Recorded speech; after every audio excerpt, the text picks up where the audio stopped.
Hello, I'm Melissa Martinez. Welcome to another episode of At the Edge of It All. We are joined today by Dr. Laura Deitrick. She's the Executive Director of USD's, the University of San Diego's Nonprofit Institute. Thank you for being here with us today, Dr. Deitrick. Thank you, Lisette. Thank you for having me. I'm so excited. And we're here to talk about end of year giving, which is very important because a lot of people do give this time of year. But before we jump into that, what is the Nonprofit Institute for those who may not know? You know, the Nonprofit Institute is a really special place here at the University of San Diego, embedded in the School of Leadership and Education Sciences. The Nonprofit Institute has been serving the nonprofit and philanthropic sector in San Diego for 20 years. And we basically do three things. You know, we work in this framework called Transform, Know, Advocate. And, you know, we work diligently on many different kinds of transformational projects that help make nonprofits better. You know, in so doing, we become better. So we're both transformed. You know, we're not sitting up here on the hill telling nonprofits what to do, but really trying to work alongside them. In the know category, we produce a lot of research that comes out about not just the social impact of the sector, but the economic might of the nonprofit sector and what it really means to San Diego. And then we use all of that information to advocate on the behalf of nonprofits and philanthropy so that people understand how important that sector is to our quality of life here in San Diego. And we'll dig all into that. And before we do that, though, I always like to know what makes people tick that are sitting on the couch, right? How did you even get started in this nonprofit world? The same way most people do, accidentally. You know, I came from a long line of educators and military or Navy pilots, basically. And so like from a line of service, right? And then I couple that with my sort of management background and my background in economics. And I think it makes a lot of sense that I really work in a place where service is so important, but really well-run organizations are also equally important. And so it's that intersection, I think, of academics and theory and practice, if you will, and what can we really do to take the best of what a university has to offer and make it very real inside the community. Because this is a prime example of why institutions of higher education are here to serve the community, right? It's not just the learning that happens in the classroom for the students, but also how that learning expands onto the community. Well, and also what the community gives to us informs what we teach, right? So it's a very circular process, not a one-way, street. Yes, absolutely, 100%. So why don't you give us a quick snapshot of what the San Diego County nonprofit sector is looking like right now? You do a lot of research, and part of that includes this sort of information. Sure. There are, at any given point in time, 13,000 nonprofits in the San Diego region. That might seem like a lot. There's about 3,000 that have paid staff. But what's really important is the impact of those organizations. You know, we call ourselves America's finest city, but we are not America's finest city if we don't have a strong nonprofit sector. You know, these organizations are a reflection of what we value as San Diegans. Currently, at this moment in time, we see a really disrupted and stretched sector. And that happens whenever there's policy change or an administration change, and this time is no different. And nonprofits are reacting to a lot of their relationships are with government, and they're reacting to cutbacks in government services at the state, mostly at the federal level. And we're seeing them stretched really thin. And at the same time, the need, because of our high costs of living in San Diego, just grows. So we're kind of at this intractable space right now of, you know, the need outpacing what nonprofits can provide. And in some of your recent research, you guys found that at least 81% of people in San Diego had benefited in some way from a local nonprofit. What does benefited mean exactly? Well, let's just say that number is actually 100% if you really think about it. So anyone listening to this podcast right now, it's being produced by a nonprofit, right? Correct. So every day we come into contact with nonprofits, whether we know it or not. So it's nice that San Diegans recognize most of that, but you don't you don't move through a day here in the county without that interaction, either with an arts organization, or if you have an animal that you want to adopt, or you want to go to a beach that's clean, all of those things, right? So I think that it's important for people to remember that they're just deeply embedded in our whole economy. They undergird a healthy economy here in San Diego. So how do they benefit? In addition to the ways I already mentioned, anything that brings you quality of life, I'm going to guarantee you is attached to some way to a nonprofit.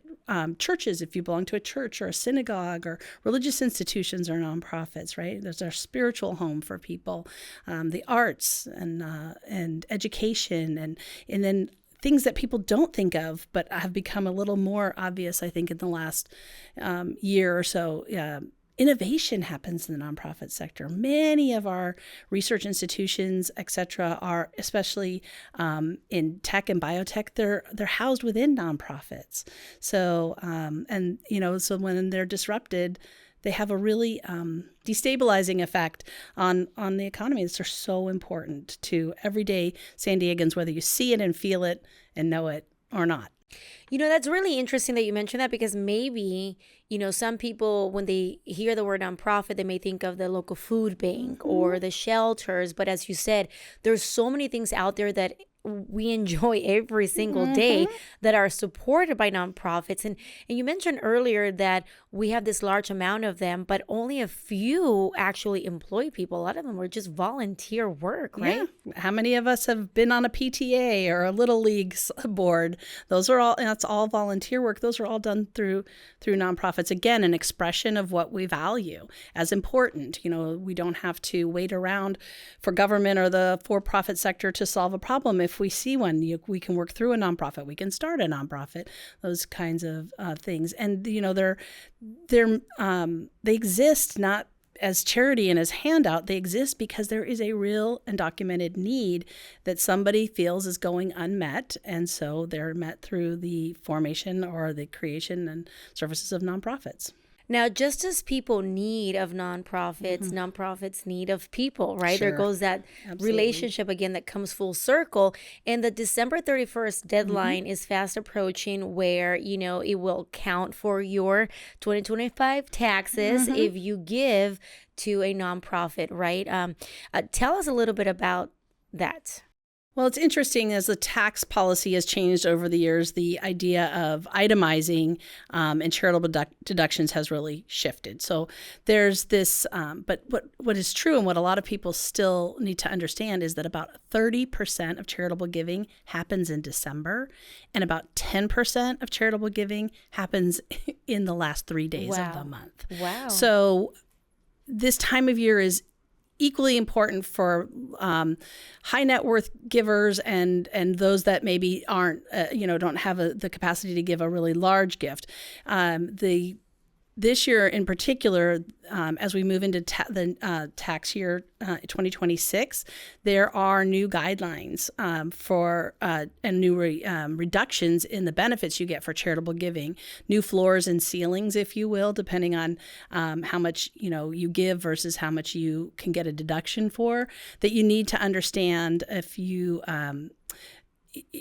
a large, especially a high net worth giver or making big gifts, because it may be more tax advantageous for you to give that gift before the end of this year. I'm not a personal financial advisor, but it may be less tax advantageous next year. So you'll see what we call bunching, people making bigger gifts at the end of this year because they want to take the full tax benefit, whether it's through just regular giving or donor advised funds and whatnot. So I would just say, if you find yourself in that boat, to definitely consult with a tax advisor about what might be advantageous to you before the end of this year. Where else, Dr. Deitrick, can people get information on what may be great for them? I mean, the high net worth individuals, I'm assuming many of them have those accountants and those, financial experts to advise them. Person like myself, or anyone else listening at home who may not have that at the ready, where can they read all about what makes more sense for them and their giving? Well, they can read our research at the Nonprofit Institute, and I like to think more about personal experience versus, a lot of folks don't have time to do deep research, Right. especially if you're going to give a smaller gift. It might not make sense. But what I like to tell people, and I get asked this question a lot, who should I donate to? What's a good nonprofit? And at this part of the year, I think what's really important is to give to a cause that has either benefited you or somebody that you know, that you have a personal connection to. It's hard because we get a lot of asks at this time of year. It's hard to prioritize and to know. And I think if you give to a cause that means something to you and you have experienced or seen its impact in the community, I think that's a great place to start. And even if you think your gift is small, no gift is too small right now, or at any time, actually. But what we can think about is that maybe I can give $25, but maybe I can give $25 a month. And so that's a really important that makes a bigger gift over the course of the year. Right. And maybe what we can do is give without restriction, which means really if you can just give to the organization without a bunch of additional instructions, like I want this, but it can only go to this program. If you can give what we call an unrestricted gift right now, as nonprofits are really trying to readjust all the deck chairs as they experience sort of turbulent seas, then I think that you give them a lot more flexibility to meet needs with much more efficiency, I should say. And so for those who are thinking about giving, you said give to something that you deeply feel about, right? Or has impacted their family or friends. But why is it also important to give locally? There's a couple reasons why we should give locally. One, there's a lot of challenges in the region, but there's a lot of opportunity in this region. It's why we live here. It's why it's so spectacular, right? It's why it's America's finest city. And we need to invest locally because we have these really unique and wonderful populations that live here, but some of them are threatened a bit, right? So we have, a huge military population. We saw the vulnerability there during the government shutdown, right? They needed more nonprofit help, and people rose to the occasion. We're a really diverse border region, which brings all kinds of wonderful multicultural communities. Are embedded here in our county. We have an aging population. We have a beautiful environment, but it needs to be protected. We love to be outdoors as San Diegans, but if we're not protecting that environment, and a lot of those particular causes have seen really sharp decreases in federal funding. So we're going to have to really take care of what we value here in San Diego. Another reason to give locally is that it is important for our economy to keep a thriving nonprofit sector. Nonprofits make up 10% of private employment, even though there's only 3,000 that really have employees. It's a vibrant part. So when nonprofits bring grant money into this region from outside, that's what economists would call economic stimulus, right? Just like when a new company comes here to sell a new product, it's equally as important when a big university gets a big grant, brings it to the region, people get jobs, they work on the grant, they spend the money here, and it all benefits us locally in terms of our tax base and other things. So it's not just hand out, oh, please give me some funding. It's what that funding produces, right? Which is social impact. So you touched on this a little bit before. People want to give, but they don't know where because they get overwhelmed by so many options, right? Do I give nationally, locally? Do I give to this? Do I give to that? I only have a certain amount to give. What will make the greatest impact? What advice do you always give people? Give to a cause that has impacted your life or the life of somebody you know. My mom had cancer. We had an incredible journey with the American Cancer Society. They've become a place that I know I can trust to give. So I'm not giving a personal endorsement. I'm just trying to say that this was my experience, right? And many, many, many of you have similar experiences. Or if your child or your your elderly parents benefit, think of those kinds of things. I think that people sometimes misunderstand nonprofits and how they work.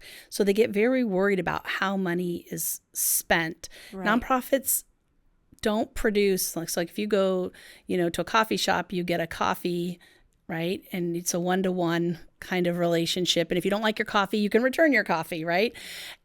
nonprofits don't operate under the same model. So the people that pay for the services aren't necessarily the ones that receive the services, right? And so it becomes a little murky in terms of what people want money to go towards and what people on the front lines, nonprofits, understand that the community needs. And you've got to have some level of trust, not blind trust. You should be able to ask a nonprofit any question. You should be able to see if they have a website. You should be able to see if they have filed their tax forms. It doesn't mean that you need to dissect their tax forms or completely understand them, because they're very hard to understand. But are they in compliance? Are they registered with the state attorney general's office? Those kinds of things, right? I think that we have these charity rating systems, and they can give you some impressions as well, but look for that personal relationship that you have with the nonprofit as part of your decision-making presence. You don't have to give just because somebody has a table outside of the grocery store and is very compelling in that moment. You know, you can do your due diligence and make a plan. I always recommend that people make a plan for where they want to donate next year. Make up your donor list now so that you're not caught off of where you're going to say, I'm going to give to this, this, and this. And it's just like your budget. You've planned your giving, even if it's little gifts. You know, that's interesting that you say that. That was going to be my next question. It's like a lot of times also, this is the time of year where maybe some fraudulent folks want to go out and solicit donations for this nonprofit or that nonprofit that may not be real, right? And people fall prey to those as well. So you mentioned a couple of tips, you know, to kind of do your due diligence to make sure. Is there anything else that people can look out for? Well, I'd first of all say that 99% of nonprofits are legitimate and they're doing the real work, right? It's just like any other sector. There's going to be some bad actors. And that's why having a plan in advance of who you give to and why you give to them allows you, to really be thoughtful in advance. And when somebody solicits you, and even though it sounds very compelling, you can say, you know what, I've already made my charitable giving decisions for this year. Right. And then you can always leave yourself a little, in your budget, a little room for something that comes up. And a lot of stuff has come up this year. I will tell you this. Nonprofits are more trusted by the public. Our public opinion polling shows us this time and time again.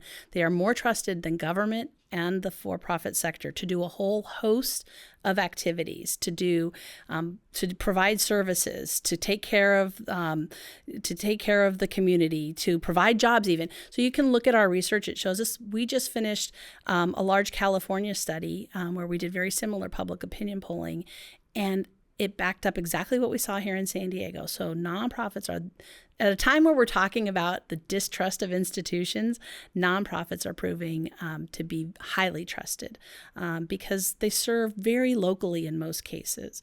And so I think that you can rest assured on that, that and the advice I gave before about, is there some level of professionalism to this organization? Does it have a website? Can they point to an address, or can they show you the change that they've actually made, right? A leader of a local foundation once said to me, sometimes you just have to feed a hungry person, and that's enough, right? And we shouldn't have to ask nonprofits to prove over and over and over again why feeding a hungry person is important. What we need to understand is how many people are going hungry, and are we really meeting that need, right? So we've got to kind of switch our thinking a little bit, about what nonprofits do and why they're important. Well, that's a great place to end it. Thank you very much, Dr. Deitrick, for being here with us today. And thank you very much for listening and watching another episode of At the Edge of It All. If you like this episode, be sure to subscribe to catch the next one.